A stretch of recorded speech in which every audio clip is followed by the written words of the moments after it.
اللبس شويه بقى كده شويه بقى. ده ما شاء الله كتير قوي ملوك صحاب، انا مش لاقيه حد حواليا.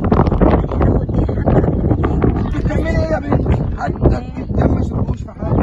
ازاي انتوا هتاخدوا بس ده بيعملوا بيه ملابس طبعا، بس هناخد شويه علشان نعمل بيهم ايه ملابس. ملابس ايه ده؟ لو بتاع هنعمل غسل بيهم وغسيل ملابس، هنعمل غسل بيهم وغسيل ملابس. دوت. ما هو ماشي يا حبيبي، هوفر لك ده انا هوفر لك فلوس قد كده اهو. ولا هيبقى بقى لبس زي. طب والنبي يا ستي، طب سيبني بس اخد كده، ما معرفوش حد، مش حد حواليه، مش بتاع حد يا ابني، مش بتاع حد. احنا هناخد حبه يعني، محدش عارف حاجه. محدش عارف حاجه. اصبر يا تامر، يا تامر هوفر لك كتير. انا غلطانه يعني انا غلطانه. انت غلطانه يا ابني انت غلطانه غلطانه يا بنتي. جرستينا يا بنتي يا ابني، ما هو مفيش حد، بص مش بتاع حد، ده هو كتير ازاي. يا بنتي. طب بص هناخد ايه، هناخد ايه 5 6 نعمل اللبس بقى بتاع العيد الكبير.